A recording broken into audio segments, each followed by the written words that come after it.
Good morning, good morning. Kamusta kayo? Sana okay lang kayo lahat. Good afternoon, good evening. May maabot tayong hindi taga Pinas. Actually, nang tinitingnan ko yung mga nakasubscribe tsaka mga nagko-comment dito sa mga old contents ko, no? Marami nga wala sa Pilipinas. Taga ibang bansa sila. So, kaya kung nasan man kayo sa Pilipinas, anong sulok man kayo ng Pilipinas, anong sulok man kayo ng mundo, alam ko hindi kayo nakikinig sa atin. Anyway, kung mapadaan po kayo sa channel, maraming salamat. Starting today, magbibigay po tayo ng mga crypto contents, crypto news and updates para update kayo sa mga trends, kung ano ng direction, no, ng market nga ng crypto. Saan na po papunta? Mayroon na bang adoption ng mga institutional big players sa market, no? So yun lang po ang intensyon ng channel na to, is actually to give awareness and to add sa ordinaryong Pilipino, kaalaman ng ordinaryong Pilipino about crypto. Currently, no, ang status po ng market, actually hindi lang naman crypto kundi mga stocks ay bagsak po dahil currently or kasalukuyan tayong nasa bear market. Ibig po sabihin yung economy, no, hindi lang sa Pilipinas kundi sa buong mundo ay bagsak po talaga. At naririnig natin sa mga news, no, inflation, recession, nandiyan pa yung war ng Ukraine and Russia. Kaya itong mga factors na to and marami pang iba ang naka-apekto sa pagbaba ng market ng lahat ng assets and commodities, no, ng mga value ng mga to sa buong mundo, hindi lang po sa Pilipinas, lalo na nga sa amin sa US. Anyway, I want again for this channel to be an instrument in raising awareness about crypto's growing market and the unstoppable technology behind it. So hindi na natin siyempre kayang pigilan yung parating na si Web3, no, Internet of Things, decentralized internet, halos maaabot na yan, malapit na dumating yan. Hopefully as it approaches, no, makakita tayo ng opportunity for financial gains. And kaya nandito ako, susubukan ko lang na magbigay ng karagdagang information sa inyo about crypto para just in case na naisipan yung pasukan nga yung mundo ng cryptocurrency, at least meron kayong idea, no? Ako personally, I'm very bullish on the cryptocurrency market or cryptocurrency future. So ako, I'm an investor. Been tagal-tagal na rin na investor ng crypto, although masasabi ko na newbie pa rin naman ako dito. I started buying some NFTs way back I think 2019. Abot ko yung COVID scare sa crypto noong 2020, then yung napakalakas na pullback ng 2021. By the way, shoutout nga pala sa Play to Earn community, no? Yung Play to Earn, marami talagang kumita dyan, no? Maliban sa akin. Pero marami rin talaga tayong kababayang nagsakripisyo dyan, no? Mali yung pasok nila. Na-experience ko din yan, yung mga rug pull, naku po, sang katutak yan. Yung rug pull na-experience ko yan, katulad din ninyo, no? Lalo na sa NFT, marami rin kasi talagang na-FOMO dyan. Pumasok, kahit na lacking ng knowledge, siyempre pa bear market na nga, tapos hindi na maganda yung economy ng karamihan sa mga games and mga paasa na devs. Lagi yung sinasabi, lagi natin naririnig na do your own research, di ba? Tapos sinasabi pa na uh, risk or invest only what you can afford to lose. Totoo po yan. Totoo po yan. Huwag po kayo mag-i-invest ng pera na, for example, kailangan mo bukas pambayad mo ng kuryente, pambayad mo ng tuition, pambili ng gatas ng anak mo, no, yung pong gagamitin mo rin pala. I-invest nyo lang po yung kaya nyong mawala sa inyo, or yung tipong hindi nyo po gagamitin pa naman. Mga may pa, for example, buffer nyo talaga yan, na tingin mo, iniisip mo, a year from now, 2 years from now, hindi ba naman yan magagalaw, that instead of putting it in the bank, iisip mo na palaguin at invest sa kung anumang business na gusto mo. I just want to also say, in the first place, I'm not a financial advisor. None. Okay, none that I'll be saying here is a financial advice. Hindi po ako nag-a-advise sa inyo kung anong gusto niyo gawin sa pera niyo, gawin niyo kung anong gusto niyo gawin. Sa akin, nagbibigay lang ako ng karagdagang information about cryptocurrency. Pero kayo po magdedesisyon kung saan niyo po dadalhin yung pera nga ninyo, no? Kung saan niyo ilalagay, kung ready ka na mag-invest sa cryptocurrency or hindi pa. Kaya ako, as early as now, no, nag-invest ako. Although, pag sinabi mo kasing cryptocurrency, it's there. Siguro nandito na mga 10 years na. 10 years, more than that. Mga 12 years, sabihin na natin. Kasi nag-start po yan lahat kay Bitcoin. Si Bitcoin, nabuo po yan or na-develop po yan 2009 and nagkaroon ng konting, nagkaroon ng traction 2010. Kung saan binibenta yan ng 5 pesos. Ngayon, ito po siya, no? Nakita nyo po, year by year. Ayan po yun. Presyo niya. So, ngayon, nagkakahalaga po yan ng 1 million, mahigit pa, kada coin. Ngayon, nakikita nyo rin po na every year, no, may cycle yan. Meron po kasi tayong tinatawag sa market na bull market and bear market. Na yung bull market, ito po yung healthy yung economy, lahat gustong mag-invest. Pag bull market, lahat po ng stocks, cryptocurrency, nagtataasan po yan. Siyempre, mga value po kasi nga maraming pera in the market, umiikot and naghahanap sila kung saan nila ilalagay yung pera nila. Kaya madalas binibili nila ng mga ini-invest nila sa tingin nila na pwedeng mag-generate nga ng wealth in the future.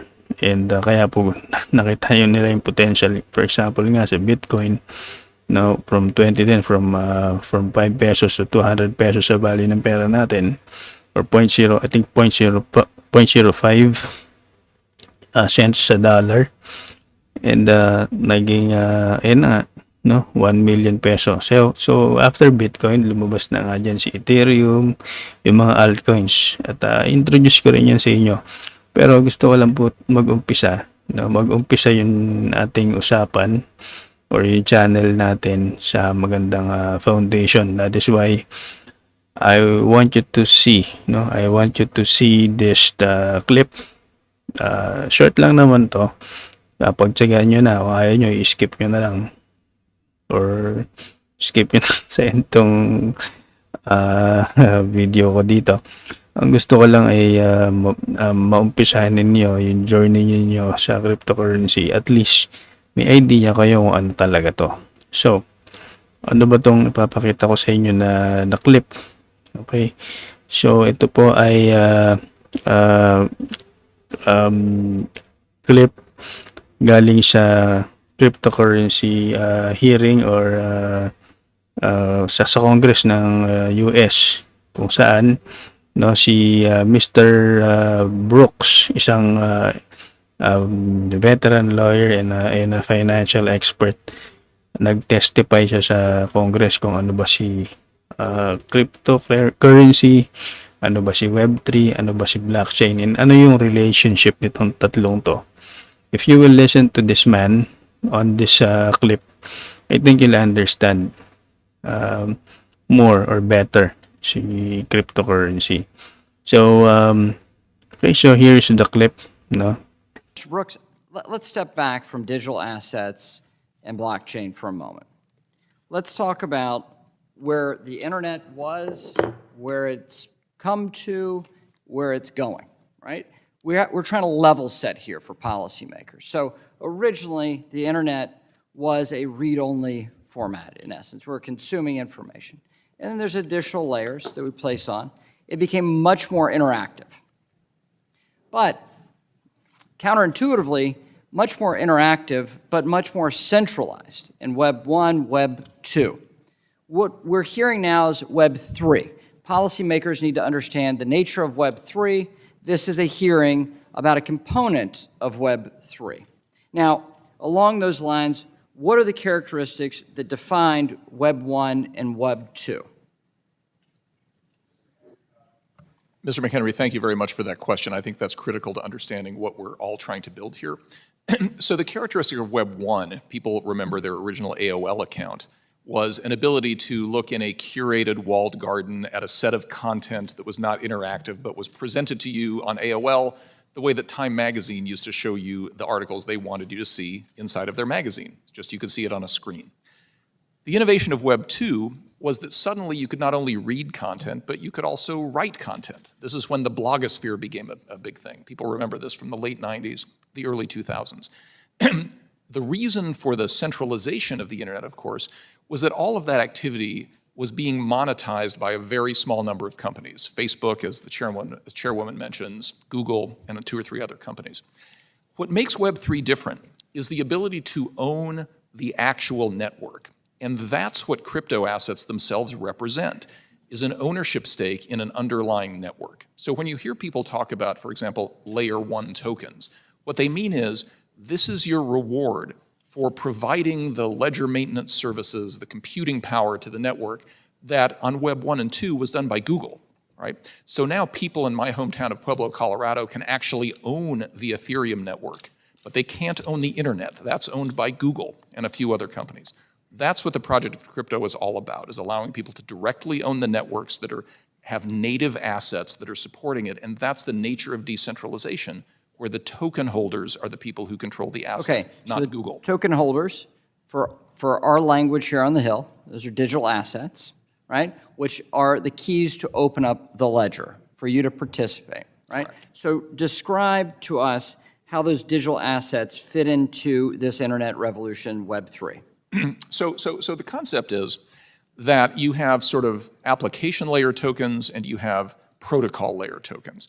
So if I'm an owner of Bitcoin, let's say that I'm a miner of Bitcoin, somebody who actually creates Bitcoin. The Bitcoin is the reward I receive for doing the work to keep the network operational, and that allows me to own a piece of the Bitcoin blockchain. Or take Ethereum, which is easier to understand. The Ether token represents an ownership stake in the network, but on top of that network are all kinds of apps that get built on the network, much like the apps on your phone depend on the underlying network existing that lets the phone operate. And so people will make judgments about which network is likely to win, and they will invest in the tokens in that network much the same way you might invest in Google stock because you think Google is going to scale access to the original internet. The difference being here, you can vote on what happens in the future of a proof of stake network, for example. You can get rewarded through a proof of work token for maintaining a ledger on something like Bitcoin. But the real message here is that what happens on the decentralized internet is decided by the investors, versus what happens on the main internet is decided by Twitter, Facebook, Google, and a small number of other companies. Okay, so getting this layer on digital assets right, for Congress to understand this, everything is built upon that on-ramp to this new internet. So very important for us to be sensitive to how this develops and any actions we take in terms of laws and updating laws to incorporate these new technologies. Yeah, Mr. McHenry, couldn't agree more, and I think when you hear about all of the problems of different big tech companies, the importance of an owner-controlled network becomes clear. Okay, owner-controlled network rather than a cooperative, right? And Yes. thinking in those terms. Absolutely. Right? So if you're not a part of management, you're not making a decision in Web 2. If you are a participant in the network, you're cooperating in the making of those decisions. Exactly right. Okay. So I ask this not to be insulting to the panel, but to have a level set here so we have an understanding of what we're talking about. This is not simply about you on this panel. It is about trillions of dollars of assets that did not exist before Satoshi wrote his white paper 13 years ago. It's about $3 trillion in notional value at this stage around the development of a whole new range, a whole new suite of technology that will be developed across the globe, whether or not the United States embraces it and wants to compete, or if it's pushed offshore. So as policymakers, we need to understand what we're talking about here. This is a small panel, important as you may be, a small panel about the discussion about Web3. And so with that, Madam Chair, thank you for having this. Ayun. So, sana may natutunan naman kayo, no? Kahit papaano. Alam ko, medyo nakaka-overwhelm minsan, no? Pagkauna, yung mga discussions nila. Pero yes, marami namang references about that. You can still do your own research about it. Ako, nag-share lang ako, baka mamaya, baka sakaling may mapulot din kayo, no? Anyway, as mentioned, I will be sharing some news, and here they are.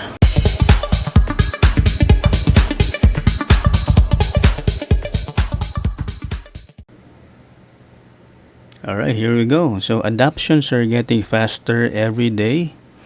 See, Visa, MasterCard, and Binance are partnering in making crypto payments a reality. No? So, as you can see here on the headline, the future is here. Visa, MasterCard, and Binance are suddenly making Bitcoin, Ethereum, XRP, Solana, Cardano, and Tether payments a reality despite price crash. Okay, for me, it's just good to see, no, the big players are building sa panahon na bear market, no, probably preparing for the bull run, and might happen, no, probably 2023, 2024, ganyan naman sila, so they're building, they're trying to engage or get their feet wet dito sa cryptocurrency. Now, card and payments giant MasterCard has announced a partnership with world's biggest crypto exchange, Binance, to launch Bitcoin and crypto payments in store and online. While MasterCard rival Visa has also seen a ramping up of its crypto payments cards. MasterCard is set to launch a cryptocurrency payments card supporting 14 cryptocurrencies including the US dollar pegged stablecoin Tether, USDT, Bitcoin, Ethereum, BNB, Cardano, Solana, XRP, and others, after striking a deal with Binance. MasterCard's plan to integrate crypto could be an eye-opener for its competition like Visa, who may follow in MasterCard's footsteps in order to lead the payments industry in this sector. Marcus Soteriou, an analyst at the digital asset broker Global Block, said in an emailed comments. Ang sabi ng MasterCard Chief Executive na si Michael Maybach sa kanyang LinkedIn post, "We can unlock the full potential of blockchain technology when we make it easier to access and easier to use. One way to do it is by bringing crypto to everyday purchases." Wow, this is pretty big for crypto and overall. Okay, in other news, BlackRock, Google, and Morgan Stanley investing billions into blockchain and crypto technology report. This was like a week ago, pero it's still important. Okay, 40 of the world's top 100 public companies by market capitalization are reportedly pouring in billions of dollars into blockchain and crypto firms. According to a recent report from crypto analytics platform Black Data, 40 firms have invested about $6 billion into blockchain and crypto companies between September 2021 and June 2022. And ito nga yung list, no, ng mga players, the big players or top 100 public companies that are now engaging into the crypto or blockchain companies, no. So yung makita nyo, si Alphabet po ay ang mother company of Google. So kulang pa nga yan because the likes of Disney partnering with Polygon Matic, Grayscale, Dish Network, Swiss Digital Bank partnering naman with Cardano. Si VeChain with Amazon and UFC. So adoptions like this are really flooding the cryptocurrency in the bear market, preparing for the syempre next bull run. So for me, sa akin lang to, I think we just have to follow the smart money of these big players. Okay, another news. Ethereum Foundation confirms date for long-awaited merge upgrade. So finally, no, ilang years to na delay because of some bug fixes. No, inayos pa nila yung kanilang probably community if they will push through with the upgrade. Okay, so the upgrade will now be fully completed between September 10 and 20. Sinabi nila mga around September 15 daw. By the way, the merge or the upgrade of Ethereum is about transferring from the proof of work to proof of stake. Okay, simply because Ethereum now uses a consensus mechanism like Bitcoin, nga yung proof of work, that requires miners to validate transactions and keep the network secure. However nga, no, it is slow, costly, and uses large amounts of energy by design. Unlike pag proof of stake, it gets rid of miners altogether, and it uses validators. So instead of the miners, it will be using validators na. These are the people who stake or lock up Ethereum to keep the network secure and running. So after the update, the only way to create new ETH will be to stake pre-existing ETH on the network, which is a big deal for the currency overall. We'll wait and see what will be the result of the merge, no? But I think it's there will be like a downside, but more of upside to for the overall crypto community. And by the way, regarding proof of stake, no, Cardano, Algorand, and Polkadot, sila po nauna dyan sa ganyang setup.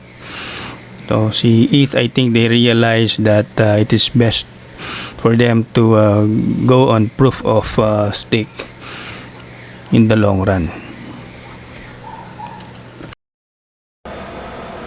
And syempre, ito yung favorite news natin for today. Cardano is the highest ranking crypto brand in the latest Top Brand Intimacy 2022 report. So, congratulations sa mga Cardano holders like me, no? You see, I think laki talaga ng future nitong coin na to. Imagine getting the highest ranking crypto brand, no? Topping Bitcoin and Ethereum. So Cardano rank in the 26 overall position. Yun po yung overall position. So hindi lang naman kasama dyan yung cryptocurrencies. Nandyan din nga si Amazon, H&M, Nvidia, andyan sila. And Cardano is on the 26th position, but number 1 overall sa cryptocurrency. Okay, si Bitcoin pangalawa. And position naman siya 30 overall. Okay, followed by Polkadot with an overall rank of 111. At the same time, Ethereum stood in position in the 120 position, and it is the fourth intimate crypto brand. So number 1 is Cardano, followed by Bitcoin, then DOT, then Ethereum. But kita nyo, ang layo po nung Cardano 26, Ethereum is on the 120th. So congratulations again to the Cardano holder, no? The future is really bright for this coin. And syempre local news naman tayo. Ito big deal to sa local scene. ABS-CBN entering to NFTs, partnering with Tita Network. Okay, so ayan po, no? I think Idol Philippines, mayroon na silang NFT. They are, I think, collectibles and you can buy them. But what is big for me on this news is that one of the big players in the market ni Philippine market na si ABS-CBN is now partnering sa isang blockchain network na si Tita in having their NFTs, no? And probably it will not just be on Idol Philippines.